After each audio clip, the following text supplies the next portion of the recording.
Hello, everybody. Welcome again to another episode of Leading from Alignment with our good friend, John Opalewski. And we are having today our very first, not just audio, but also video podcast. John, tell us about that. Jim, we have a special guest with us today. Her name is Jenni Catron.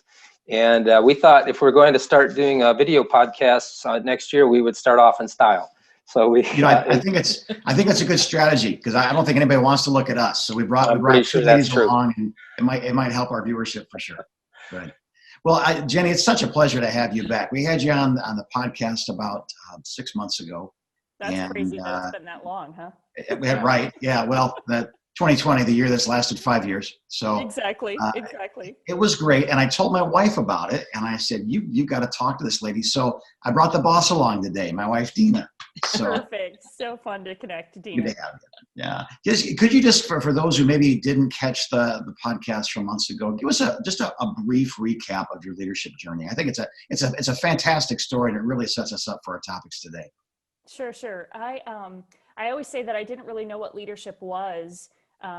Growing up, I had seen great leadership. In hindsight, I can look and I can see some remarkable leaders who definitely had influence and shaped my life. But my real introduction to leadership happened when I began my career. Out of college, I wanted to work in the music business in Nashville. And I set my sights on a company in Nashville called Forefront Records that I wanted to work for. That was my dream job since I was about a 13-year-old kid. I thought my dream job as a little girl was to be a CEO of a record company. So I was an odd little girl, but that was my dream job. And God gave me the opportunity to work at that company for about 9 years and really had just a remarkable chance to see and work under some great leaders and also realize how much development work I needed to do to be a good leader. And so that was kind of my first crucible of leadership, was getting to work at a record company. I was in the sales and marketing department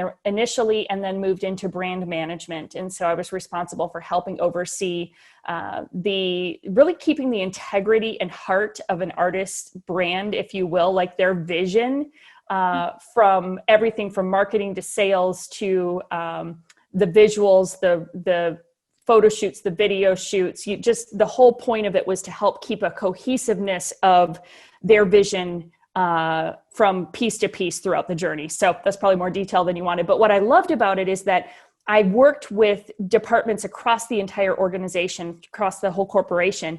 And it required a lot of peer-to-peer influence, not so much direct management. And that was just a great place for me to learn the power of influence. And that really is the starting point of leadership. That I didn't have positional power with a lot of the people that I had to work with. I had to really earn the right to have a voice and get them to collaboratively work together on this mission. So that was kind of like that just incubator of leadership development for me. And then my husband and I were a part of a church in Nashville. We were just good, faithful volunteers helping plant a local church. And I got roped into coming on ministry staff. And so that was a really unexpected twist. Here I was on the journey to be the CEO, like I had dreamed of as a little girl. And God did what he often does and says, hey, I got a little detour here. It's not a detour to him. It felt like a detour to me. And I went into ministry full time. So I served for 9 years on staff at a church in Nashville as executive director. And then I also served an additional couple years at a church in California as executive pastor, and then launched the Foresight Group, which is the organization that I lead. And we focus on leadership development, staff culture, and strategy for organizations and teams. So that's my world. Right on. Now, obviously, we can tell whether you're listening to the audio or watching the video that you're a woman and you're leading a staff, it sounds like, of men. And, yes. Yep. And that has to bring with it a few challenges. Could you kind of tell us what some of the key challenges you faced, and maybe some things that you did that kind of helps you to continue to lead, serve in those teams as a leader? Yeah. It's interesting because I had two rather different experiences. And in my corporate world, the fact that I was a female in leadership, while I was still an outlier and often the only one at the table, it was not as much as a inhibitor to my leadership. And I think, in the marketplace, we just see that a little bit more well received. So I was still often the only female at the table, but it didn't feel like something that was holding me back. When I went into ministry, that was not as common. Here it comes.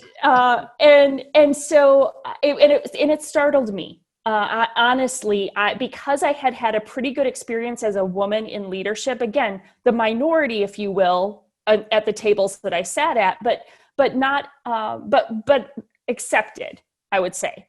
And then when I moved into ministry, well, I can remember very, very specifically, there was an evening we were doing a new members class. And I noticed after the meeting that there was somebody who had the ear of our pastor who was really giving him, you could tell it was kind of an intense conversation. Right. And what I learned later is that this individual was leaving the church because I was in a position of leadership as a female. And it was really, I mean, it was, again, very, very distinctive, memorable moment for me, because I was like, wow, like this gentleman and his family were leaving our church simply because I was a female in the role that I was in. Right. And it was early on. So it was a big, like, you know, kind of just sucker punch to me and my confidence as a female leader stepping into ministry, you know, for the first time. And what it did is it really just pushed me to say, first of all, I want to be obedient to God. I felt like God had called me and led me to this position. It was something unexpected. And so it was just, there were so many things that I felt like it was a calling God had placed on my life. And then to have it just, to have that kind of reaction. And that wasn't the only one, really, by the way. There were other points of resistance. And it just put me on a journey to say, at the end of the day, I want to be faithful to what God is calling me to do. At the end of the day, different people are going to have different perspectives or opinions on me as a leader and me as a female leader inside the church. And I just want to know God and I are good. And so I started just reading, studying, digging into all the varying opinions on women in leadership, you know, in scripture. And has said, I have to find my confidence in that I have sought God. I want to be obedient and honoring of his gifts in me in this seat. And if I can get comfortable there, then I'm going to, not that those things don't like affect me. They do, but I could more confidently move forward. And so that's what I did and you know, there were moments of, I was responsible for helping lead our board of directors. So we had a board of elders and a board of directors. So board of directors were more of the operational, financial side of our oversight. And they were all men. And most of them were about twice my age. And I can remember walking into those meetings going, oh my goodness. Oh my goodness. Oh my goodness. And by and large, they were really, really supportive and receptive of me. And the ones that I felt resistance, by and large. But where I felt resistance, what I reflect on, and I think this was mostly true in the moment, but what I reflect on, and it's still true now, because I still find myself the only female at the table all the time.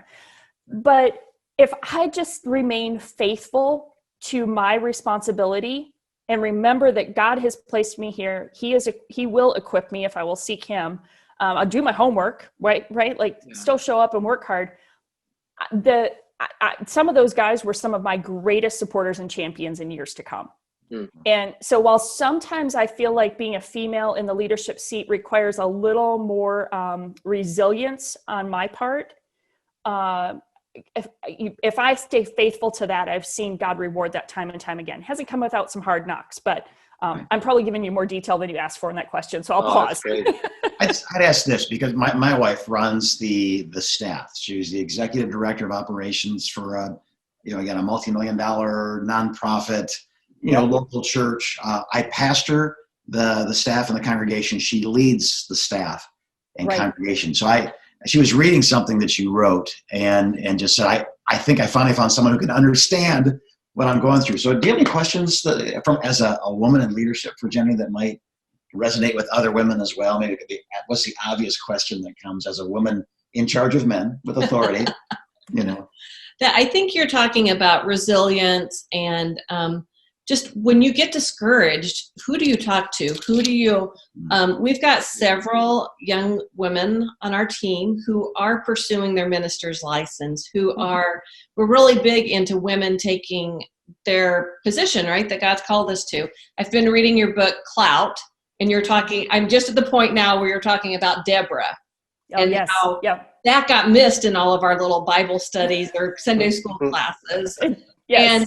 And, but, there's a part of me that I'm like, suck it up, buttercup, get used to it, and I know that's not a great thing. So like, what would you say to those young women who are finding themselves the only female sitting amongst a group of men? And what advice would you give them? Yeah, great question. And my advice there would be, and Dina, I'd love to hear yours too, because you're actively doing this, so you need to contribute too, is find your community.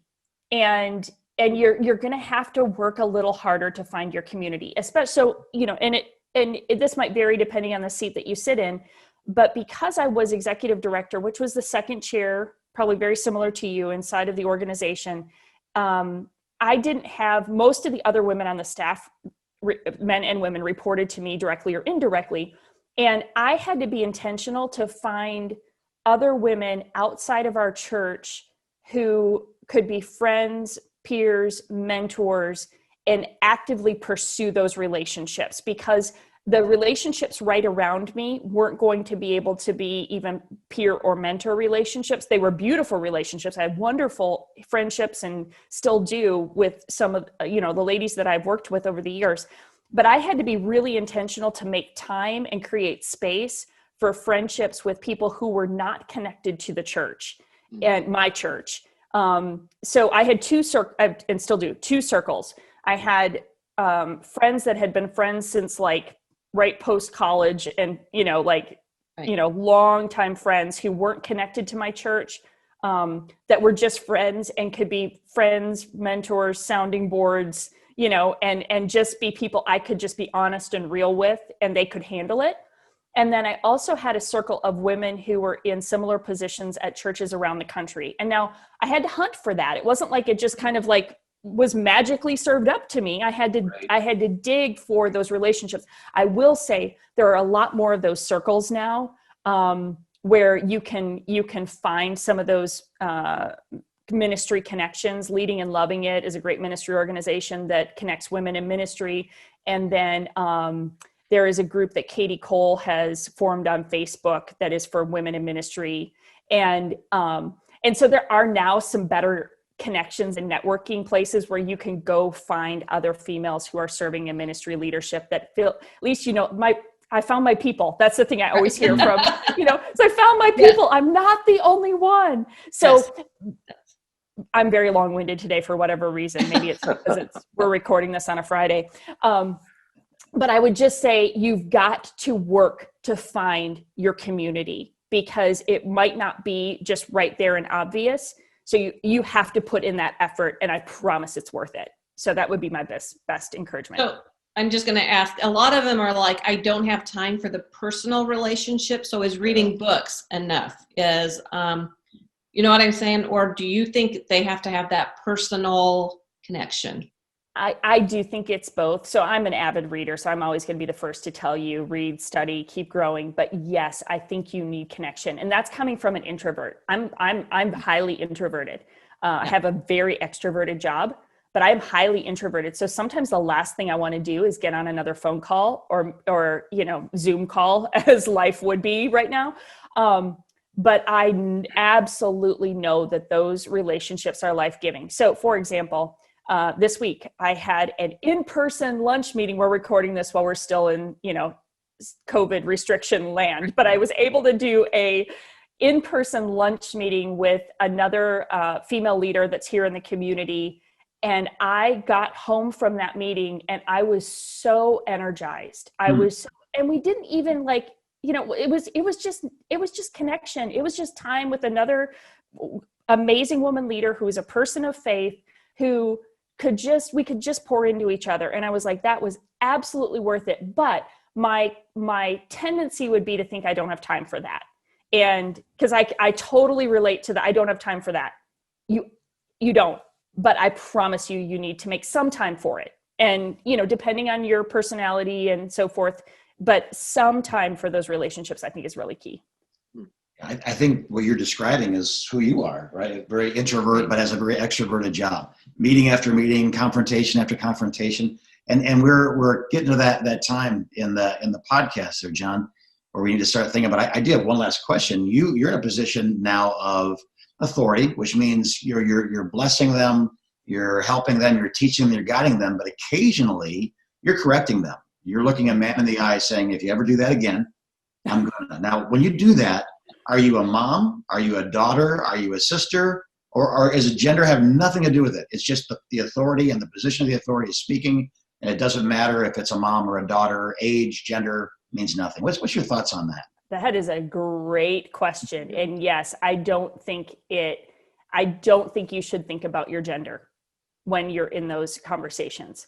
I think, especially in the church, I do think we put too much emphasis on the gender dynamic when it comes to how we work together. Now, there's appropriate things about the fact that we're men and women, and we need to be smart about that. So I'm not dismissing that, but our regular interaction, coworker to coworker, boss to employee, however you want to look at it, it is so much less about gender and about using our gifts to further the mission together. And I think we kind of overemphasize the sexuality of our gender, frankly, instead of really looking at the giftedness of each individual and the fact that this, I am in this place of leadership and authority, and my responsibility, I have a stewardship responsibility as executive director of the organization to provide coaching, correction, encouragement, whatever is required to help you flourish as a team member on this staff.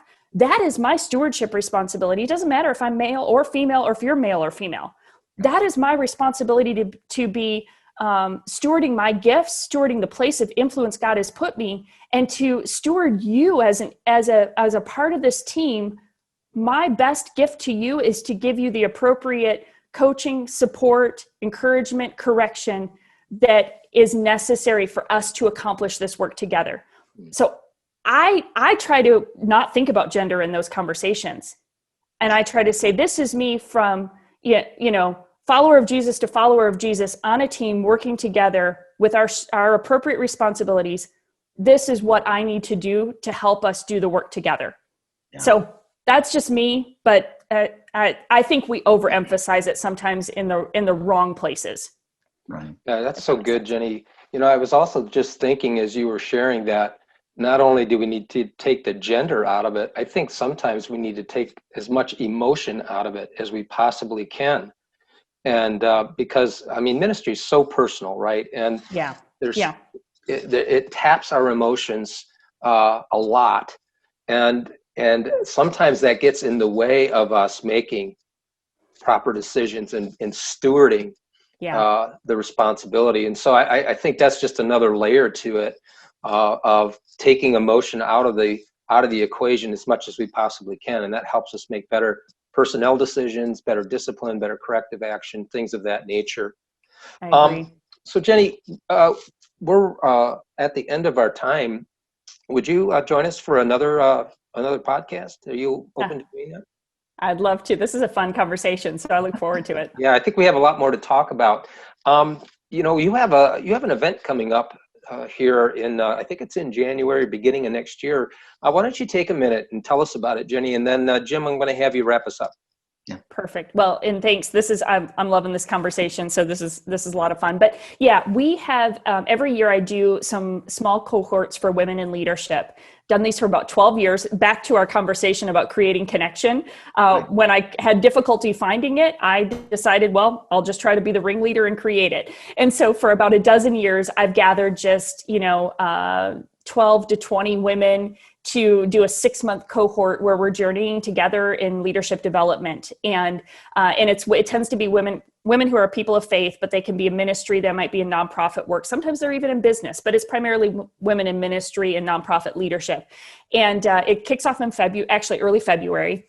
And it's a 6-month cohort, all online. And then we're going to have an option for you to add an in-person retreat, hoping that we can get back to some semblance of travel safely in the coming year. So it begins in February, 6-month cohort. And it's just a great opportunity to connect with other women in leadership, find some clarity and confidence in pursuing the gifts that God has given you. So that's all on our website at getforesight.com.